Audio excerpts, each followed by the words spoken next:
안녕하세요. 연남문해어의 조미영입니다.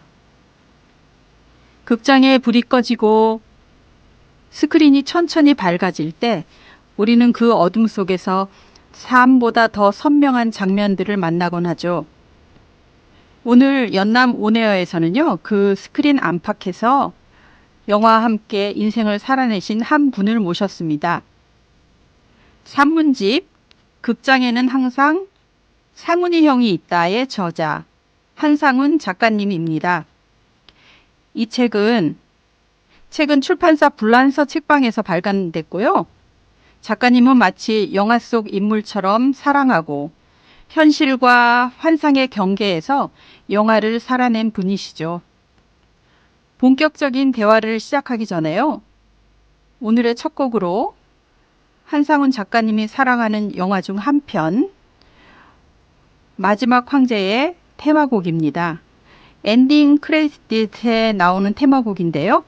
류이치 사카모토의 선율 속으로 잠시 다니러 가겠습니다.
음악, 웅장한 음악을 듣고 오셨습니다. 역시 영화인이 추천해 주신 음악이라 뭔가 진한 울림이 더 있는 것 같아요.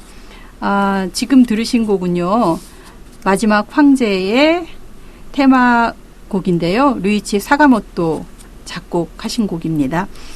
작가님 반갑습니다. 어서 오세요. 예, 안녕하세요. 네, 제가 이제 오프닝 할 때 말씀드렸는데 이 책이요, 극장에는 항상 상훈이 형이 있다. 제목이 이러네요. 예. 그리고 또 부제가 영화가 인생을 삼켜버린 한 남자 이야기인데요. 먼저 이 책 제목이 상당히 궁금증을 유발하는 제목인 것 같아요. 이 제목이 어떻게 탄생했는지 먼저 말씀해 주시고 잠깐 자기 소개 한번 해 주실까요? 예. 예, 먼저 간단히 인사 먼저 드리고 말씀드릴게요. 예, 안녕하세요. 예, 이번에 극장엔 항상 상훈이 형이 있다라는 책을 쓴 저자 한상훈이라고 합니다. 반갑습니다. 네, 반갑습니다.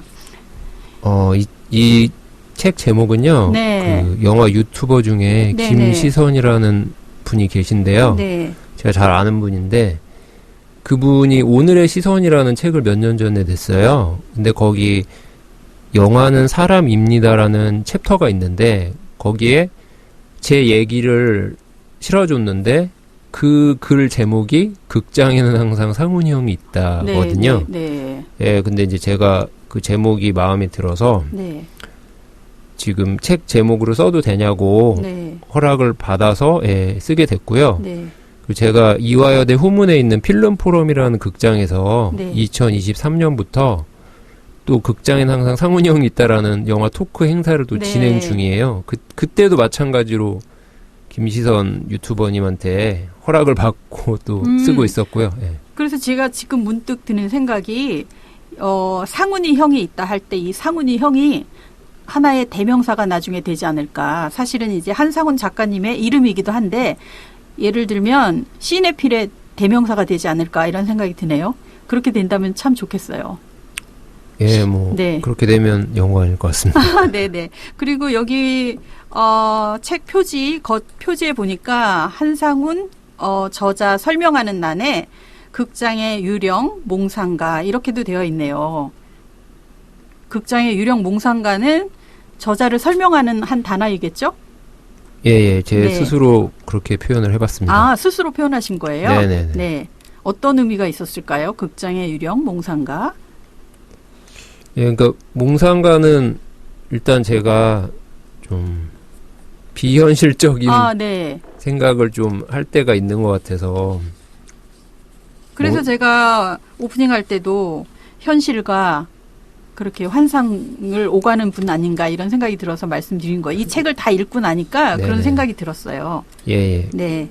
그리고 이제 극장의 유령이라는 표현은 제가 이제 97년부터 영화에 빠져서 살아오면서 계속 극장을 떠나지 않고 있는 제 정체성에 대한 거를 이제 유령이라는 말하고 연결해가지고 한번 써본 건데 그 책 서문에도 이제 밝힌 부분이지만 사람들하고 이제 소통을 잘 하지 못하고 스스로 고립돼 있고 외롭다는 생각도 갖고 살아왔기 때문에 예, 그러니까 존재감이 없다는 의미로 이제 유령하고 연결을 시켜서 제가 써봤습니다. 그런데 이번에 이 책을 이렇게 펴내셨으니 이제 많은 사람들이 훨씬 더 그전보다 많이 알게 되고 해서 유령이 아니고 그냥 천상계가 아닌 지상계에서 많이 이름을 떨치실 것 같아요.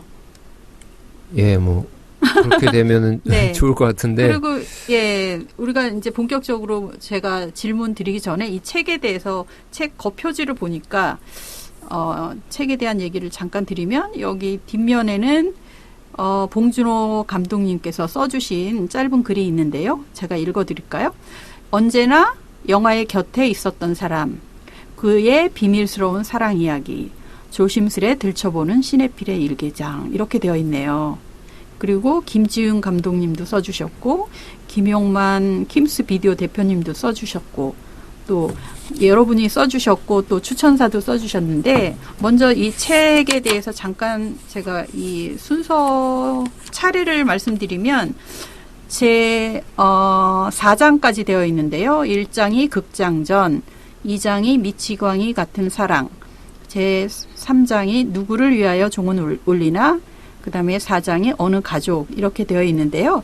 우리가 오늘은 시간적인 제약 때문에 아마 1장 극장전하고 2장 미치광이 같은 사랑 이 부분에 대해서 이야기를 나눠야 될 것 같아요. 그 조금 전에 말씀하시기로 1997년부터 영화에 이제 빠지셨다 그랬잖아요. 예. 그리고 제가 이 글을 읽어보니까, 이 책을 읽어보니까 약 8,000편이 넘는 그런 영화를 보셨다고 해요. 예. 그러면, 97년, 약 30년 동안 8,000편을 보셨으면 거의 뭐 1년에 몇 편을 봐야 되는지 가늠이 안 되는데요. 어쨌든 본격적으로 영화에 빠지게 된 계기가 궁금한데 잠깐 들려주실래요? 예, 그 계기가 네. 여러 가지가 있어서 네. 뭐 한꺼번에 다 얘기하면은 또 시간을 너무 많이 잡아먹기 때문에 네. 일단은 여기 책에도 썼는데요. 네.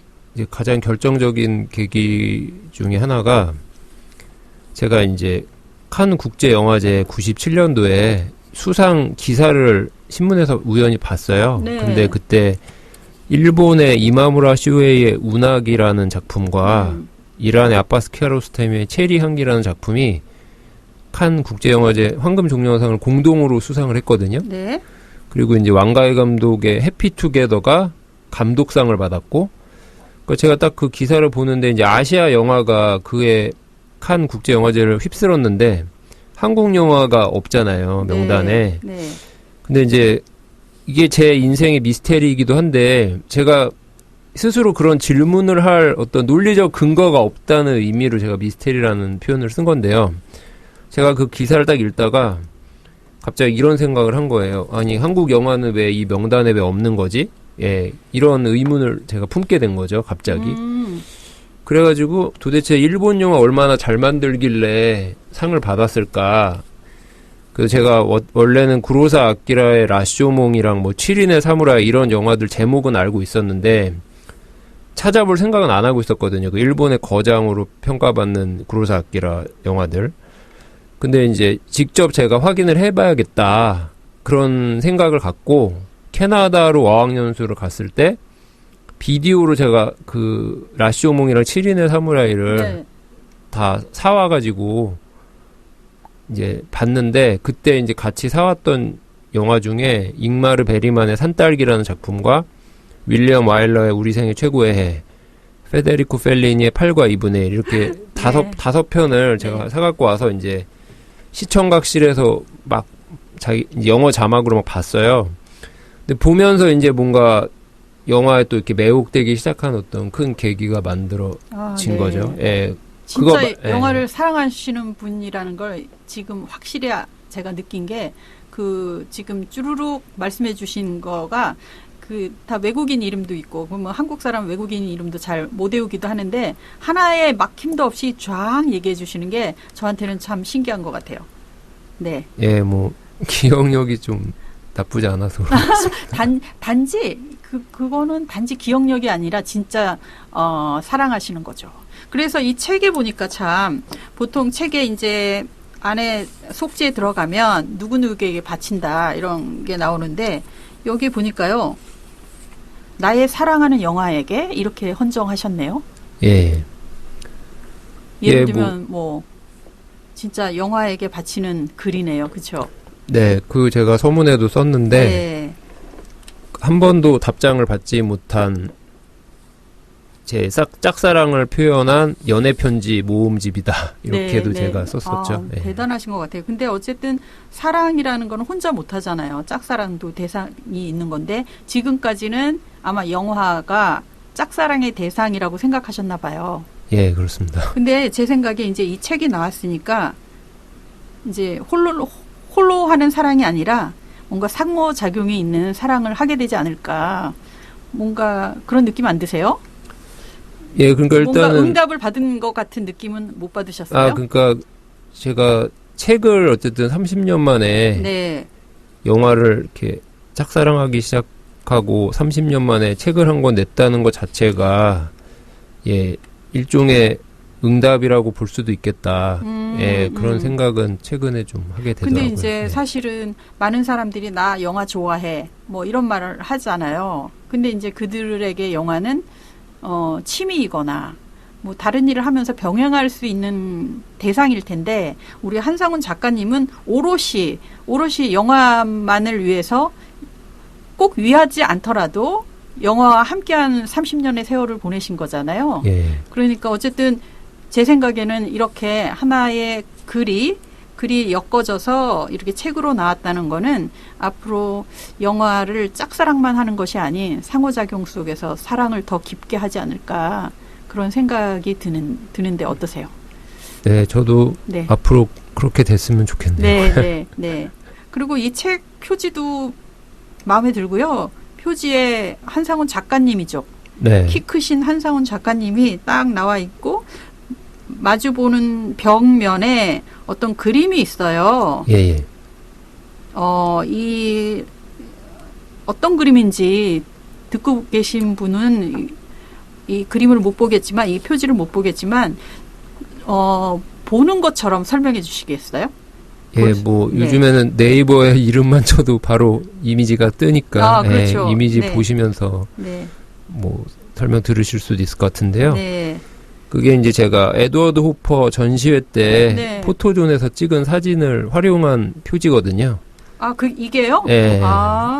그래서 그 벽에 이제 액자가 있는 부분만 좀 바꿨어요. 거기 들어있는 이미지가 제가 여자인데 여자 아니에요? 네, 이게 이제 알프레드 히치콕의 현기증이라는 영화를 제가 되게 좋아하는데 그래서 이 책에도 현기증 관련된 글만 두 개나 실려 있거든요. 현기증 많이 언급되고 있더라고요. 네, 근데 이제 그 현기증에서 초반에 이제 남자 주인공 스코티가 매들린에 확 반하는 장면, 그 매들린의 옆모습입니다. 그게 그래서 그 알아보시는 분들은 좀 영화 좀 보신 분들이라는 것을 또 스스로 생각해 볼 수 있는 그런 그림. 그러면 지금 현기증 얘기하셨는데 현기증 OST 중에 한 곡 한번 듣고 이야기를 이어가도록 하겠는데요. 지금 저희가 들어보려고 하는 이 OST가 어떤 거죠?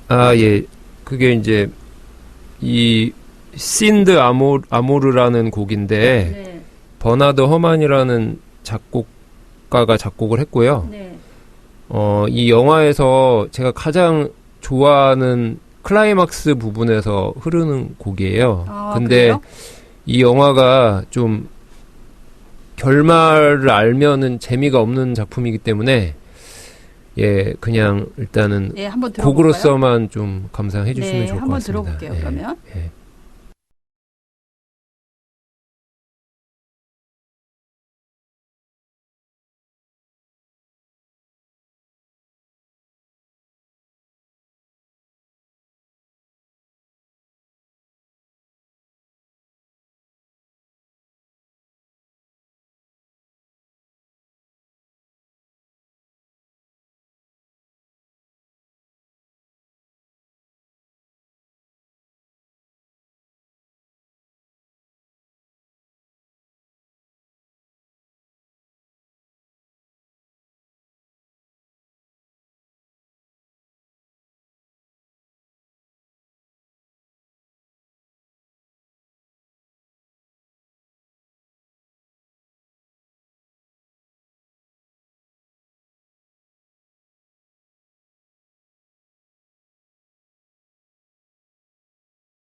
우리 한상훈 작가님이요, 이 현기증에 대한 글을 이 책에 여러 번 쓰셨고 또 언급하시고 하셨는데요. 음악을 듣고 나니까 또 알려주실 뭐 내용이라도 있나 제가 궁금해지네요. 예. 네. 일단 지금 들으신 곡이 네. 나오는 순간이 정말 아름답고 영화적으로 훌륭한 순간인데, 네. 예, 진짜 이거는 모르고 보시는 게 낫기 때문에 제가 구체적인 말씀을 안 드렸고, 네. 알프레드 히치콕의 현기증은 이제 역대 최고의 영화 1위로도 뽑혔을 정도로 되게 높게 평가를 받고 있는 작품인데, 뭐 많은 분들이 알고 계시겠지만 혹시 이 영화를 아직 못 보신 분들이 계시다면 꼭 한번 보셨으면 좋겠고요. 네. 개인적으로는 이제 박찬욱 감독님의 헤어질 결심이랑 이 현기증하고는 되게 비슷한 작품이라고 생각을 합니다. 네. 그래서 헤어질 결심하고 또 비교해서 보셔도 네. 재미있으실 것 같습니다. 네. 예. 네, 알려주셔서 감사하고요. 저는 이제 독자적인 입장에서 이제 관련 질문을 좀 드리고 싶은데, 제 1장에는 이제 극장전이잖아요, 타이틀이. 예. 이 극장전은 말 그대로 이제 극장을 중심으로 한 어떤 기억의 공간 혹은 삶의 장소 같다는 느낌을 받았어요. 그리고 이 책에 실제로 이제 홍상수 감독, 또 박찬욱 감독, 류이치 사가모토 등 여러 영화인들과의 조우 혹은 뭐 식사하신 분도 계시잖아요. 네. 누구시죠? 포르투갈 감독, 페드로 코스타 감독님. 감독. 예, 이런 얘기들을 적고 있는데 이분들과의 만남이 현재의 어떤 영향이랄까? 우리 작가님에게 어떤 영향을 미쳤다거나 할까? 아니면 어떤 기억으로 남아 있는지 궁금하네요. 예, 일단은 제가 다 좋아하고 네. 예, 존경하는 분들이니까 네. 당연히 저한테 되게 아름다운 추억으로 남아 있고요. 네, 어떤 분을 보면 나도 감독이 되고 싶다라든가 좀 더 어떤 분야에 더 파고들어야겠다라든가 이런 생각을 하셨을 것 같아요. 어떤 분을 만나셨을 때 그러셨는지. 네, 뭐 음악 감독을 만나셨을 때는 또 음악 공부를 좀 더 해야겠구나 뭐 이런 생각을 하셨을 것 같거든요. 예, 근데 루이치 사카모토 작곡가님 같은 경우에는 이제 제가 어렸을 때 마지막 황제를 대한극장에서 보고 그 마지막 엔딩 크레딧이 나오는 장면에서 큰 감동을 받았었기 때문에 네. 그때부터 이제 영화 음악이라는 거에 대해서 되게 많은 관심을 갖게 만든 결정적인 역할을 하신 그 작곡가님이시고, 네. 뭐 홍상수 감독님 같은 경우에 지금도 대단히 좋아하는 감독님이시고, 제가 이 극장전 여기 실려있는 이 홍상수 감독님과의 만남 때 사실은 홍상수 감독님한테 우연히 만나게 된 글이 적혀 있더라고요. 네네네. 그렇죠. 예, 근데 이제 이 만남 이후로 네. 제가 이 만남 자체가 되게 단편 영화 소재 같아가지고 네네. 홍상수 감독님한테 이거 제가 단편으로 한번 만들어보고 싶은 생각이 있는데 혹시 그러면 실명으로 출연해 주실 수 있냐고 제가 그러셨어요? 한번 부탁을 드린 적도 있어요. 근데 예, 출연은 좀 곤란하시다 그러고 그냥 응원만 해주셨었는데 네. 아직도 만들지는 못했습니다. 어쨌든 예, 그런 식으로 이제 박찬욱 감독님은 이제 또 어머니와의 맞아요. 어머니 덕분에 네. 이제 알게 된 분이기 때문에 그 만남을 아직도 소중하게 하고 있고, 예, 뭐 최근에도 한국영상자료원에 영화 보러 갔을 때 또 우연히 마주쳐서 또 인사 나누고 그랬었는데요.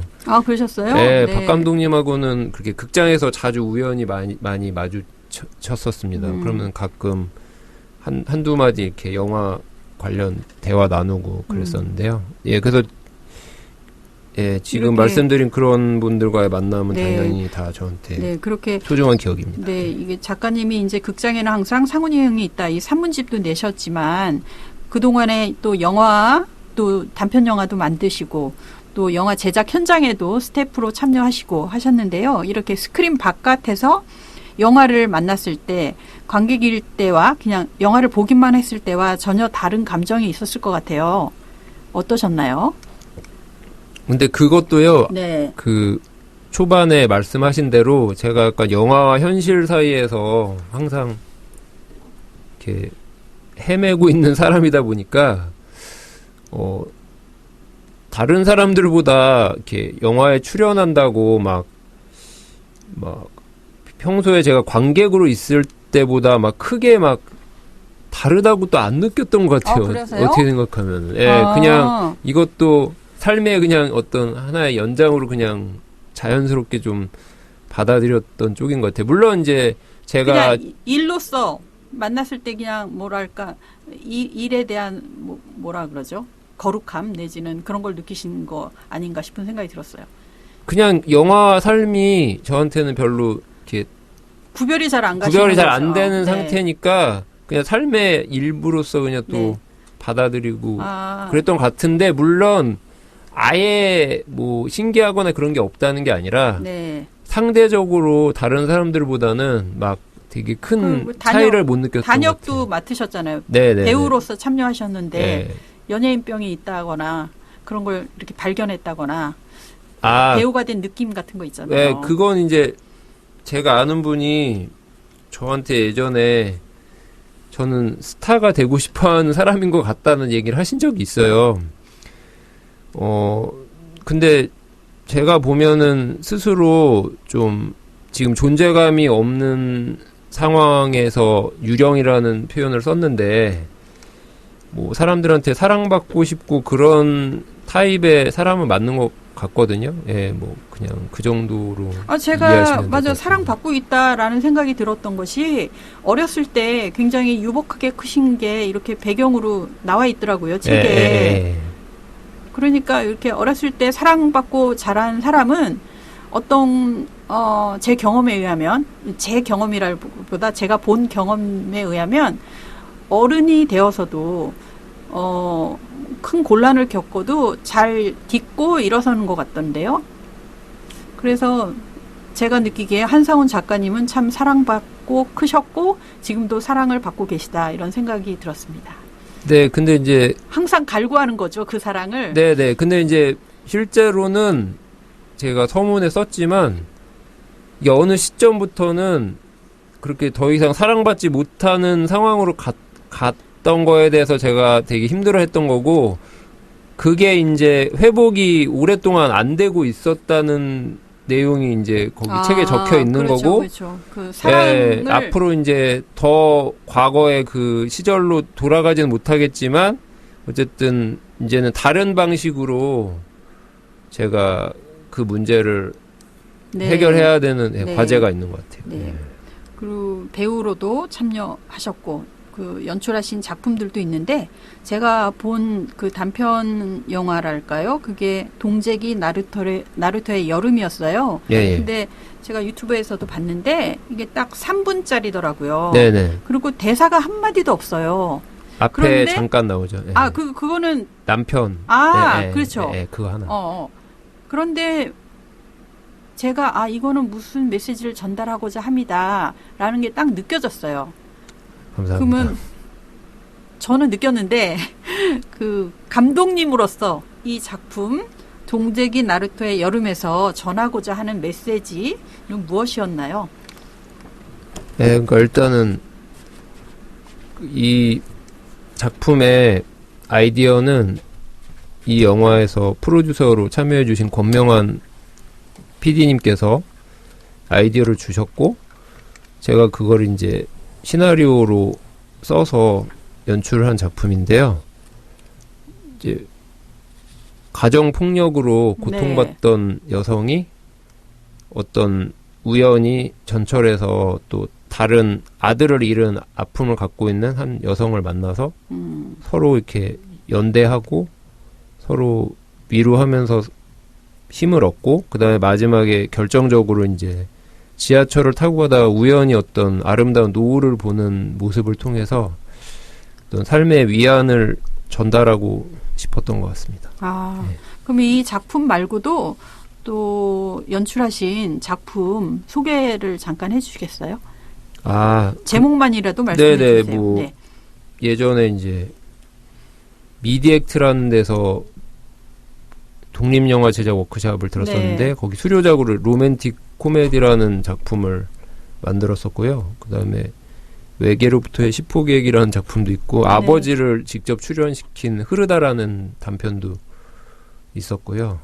아버지께서 예, 직접 살아계셨을 나오셨죠? 때 네. 그때 실제로 제가 아버지를 아, 출연시켜서 네. 예, 그렇게 한번 만들었었습니다. 아버지께서 쉽게 허락을 하셨나요? 네, 뭐 흔쾌히 하시더라고요. 아, 네. 그것만 봐도 알 수 있어요. 우리 작가님이 얼마나 사랑을 받고 어린 시절에 지나오셨는지를. 네. 예, 뭐 확실히 어린 시절에는 사랑받았었던 거 맞아요. 네.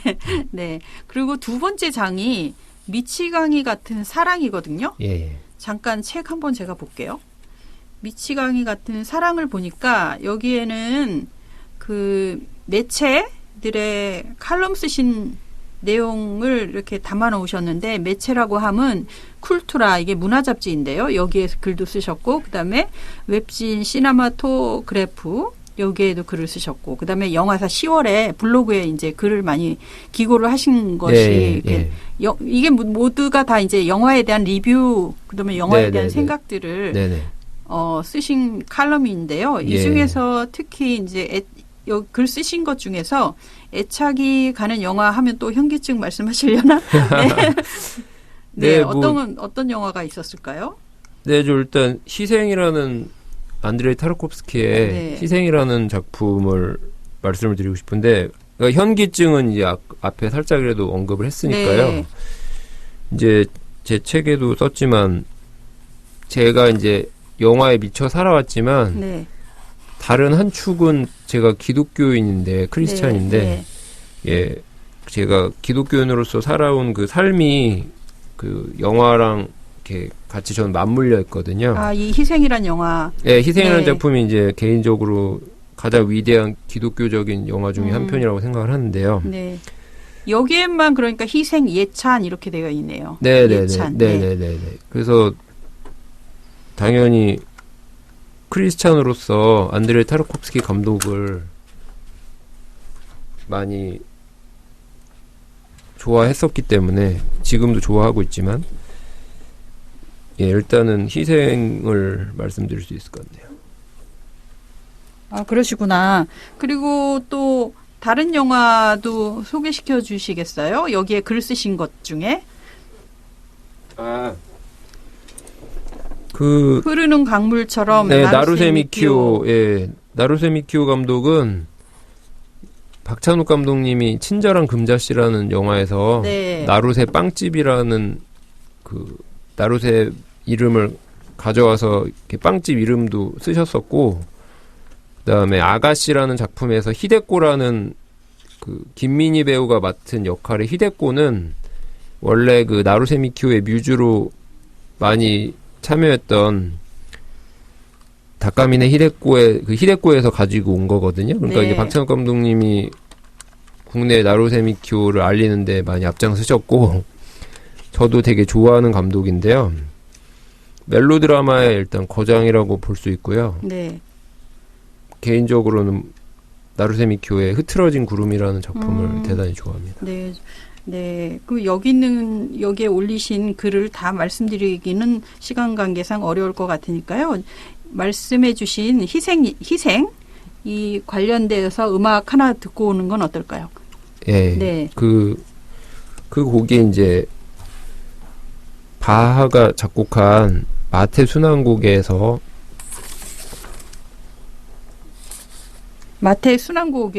예, 불쌍히 여기소서, 뭐 주여 나를 불쌍히 여기소서, 뭐 그렇게 얘기도 하고 그런 곡인데요. 네, 한번 틀어주시겠어요? 그러면? 예, 이 곡이 준비해 오신 곡인데. 예, 영화 오프닝이랑 엔딩에 나오는 곡인데, 정말 감동적인 곡이고. 네, 좀 기네요, 근데. 네, 이 곡을 저는 들을 때마다 막 되게 어떤 영혼이 고양되는 느낌을 받을 정도로 되게 아름다운 곡입니다. 네, 한번 들어볼게요. 예.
네, 이 음악이요. 말씀해 주신 대로 이제 희생, 그 기독교적인 영화였는데, 그래서 그런지 굉장히 신성함 같은 게 느껴지고, 또 거룩함 같은 게 느껴지고, 약간 뭔가 묵직함 때문에, 예. 예, 이 스튜디오를 나가서 우리가 좀, 파이팅 하면서 잘 살아야겠구나, 이런 생각을 하게 됩니다. 예. 여기 그 미치광이 같은 사람 챕터에는 극장의 유령, 안녕, 용문객잔 이 영화에 대한 글이 있는데요. 요즘에는 이제 영화를 보는 방식이 다양해졌잖아요.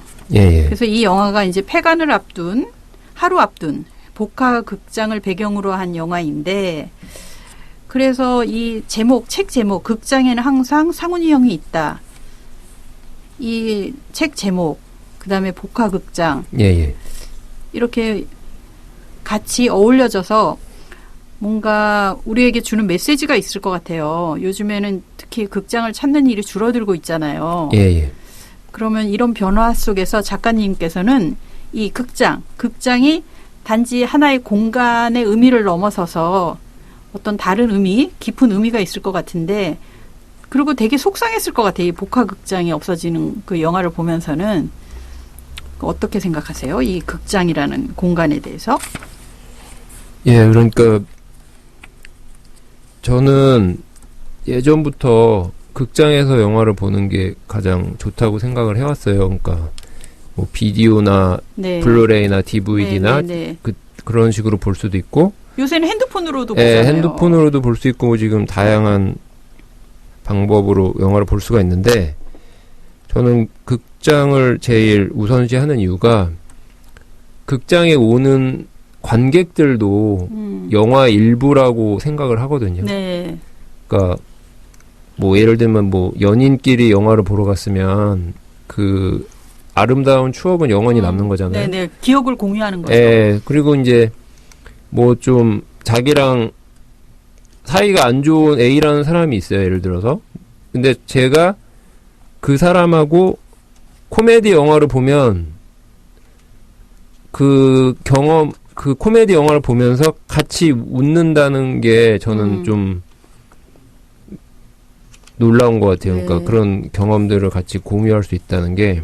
그 작가님의 느낌이 어떤 건지 이 책에 한 줄을 읽어보면 비록 복화극장은 사라졌지만 삶은 계속될 것이다. 그리고 살아가다가 불현듯 그때가 떠오르겠지. 그런 말이 이렇게 뭉클하게 다가오는 것 같아요. 예, 그게 이제 그 차이밍양 감독의 안녕 용문객잔의 이제 마지막 부분에 대해서 제가 글을 쓴 건데, 이 복화극장이 사라졌지만 이 영화 속에서 그 매표소 직원 여성이랑 영사기사랑 뭔가 좀 로맨스가 있는 것처럼 이렇게 뉘앙스를 풍기는 부분이 있어요. 그러니까 그 매표소 직원 여성이 그 영사기사를 좋아하는 것 같은 그런 느낌을 받을 수가 있거든요. 네. 근데 극장이 사라지니까. 네, 그러니까 이제 그때 아름다운 기억이 이제 또 추억으로 남겠죠. 네. 그래서 아까 영화도 극장에서 봐야지 그 느낌이 배가 될 것 같다. 뭐 이런 유의 말씀해 주셨는데 저는 책도 마찬가지로 도서관에서 그냥 자료로 쓸 거는 도서관에서 빌려봐야 되지만 이런 극장에는 항상 상훈이 형이 있다. 이거는 사서 내 손아귀에 이렇게 쥐고 이렇게 읽는 것이 참 중요하지 않을까. 영화를 극장에서 보듯이 책도 이렇게 내 손 안에서 사서 이렇게 보는 것이 중요하지 않을까. 그런 생각이 들었어요. 여러분, 네. 극장에는 감사합니다. 책 제목은 극장에는 항상 상훈이 형이 있다입니다. 그리고 이제 또 얘기를 나누다 보니 마칠 시간이 돼가는데요. 지금까지 쭉 말씀해 주셨지만 또 못다한 얘기가 있을까요? 그러니까 저희가 책 전반부에 대한 얘기를 지금 나누고 있었거든요. 네, 짧게 한마디 해주시고 저희가 또 마지막 음악으로는 정재일 님이 작곡하신 믿음의 벨트 그거 같이 감상하면서 마칠 건데요. 기생충의 OST였죠. 예. 네, 뭐 이거하고 연결해서 또 말씀해 주셔도 되고. 예, 제 책에 네. 서문에도 그렇게 썼는데요. 네. 그 봉준호 감독님의 기생충이 아까 제가 그 97년도에 칸 국제영화제 수상 기사가 저한테 결정적인 영향을 미쳤다고 말씀드렸잖아요. 네. 그 맥락에서 칸 국제영화제에서 한국 영화 최초로 황금 종려상을 받은 영화가 기생충이잖아요. 네. 그렇기 때문에 저한테 되게 각별한 작품이 된 네. 거죠. 왜냐면은 한국 영화에 대한 질문으로부터 제가 영화에 본격적으로 빠져들었다고 볼 수 있는데 제 질문을 해결한 영화가 기생충이 된 거죠. 네. 그래서 제가 봉준호 감독님한테 그냥 개인적으로 그런 사연 때문에 고마운 마음을 갖고 있어요. 네. 예. 그래서 이 음악을 들으면서 저희가 이제 마무리를 해야 되는데요. 다음에도 한 번 더 이 시간에 오셔가지고요. 저희가 책 후반부에 대한 얘기를 같이 나누었으면 좋겠어요. 예, 그래서 네. 이제 이 자리를 빌어서 네. 그 기생충을 만들어주신 봉준호 감독님과 거기 기생충에 출연하신 배우분들, 스태프분들한테 네. 진심으로 감사드린다는 말씀을 꼭 드리고 싶습니다. 네, 오늘 이렇게 함께 해주신 한상문 작가님께 감사드리고요. 우리 연남 온에어는 다음 시간에도 이게 작가님의 책, 딘 이야기, 그리고 영화가 건네는 위로에 대해서 함께 이야기를 나누도록 하겠습니다. 지금까지 진행의 조미경이었고요. 음악 같이 들으면서 마치도록 하겠습니다. 네, 감사합니다. 네, 감사합니다.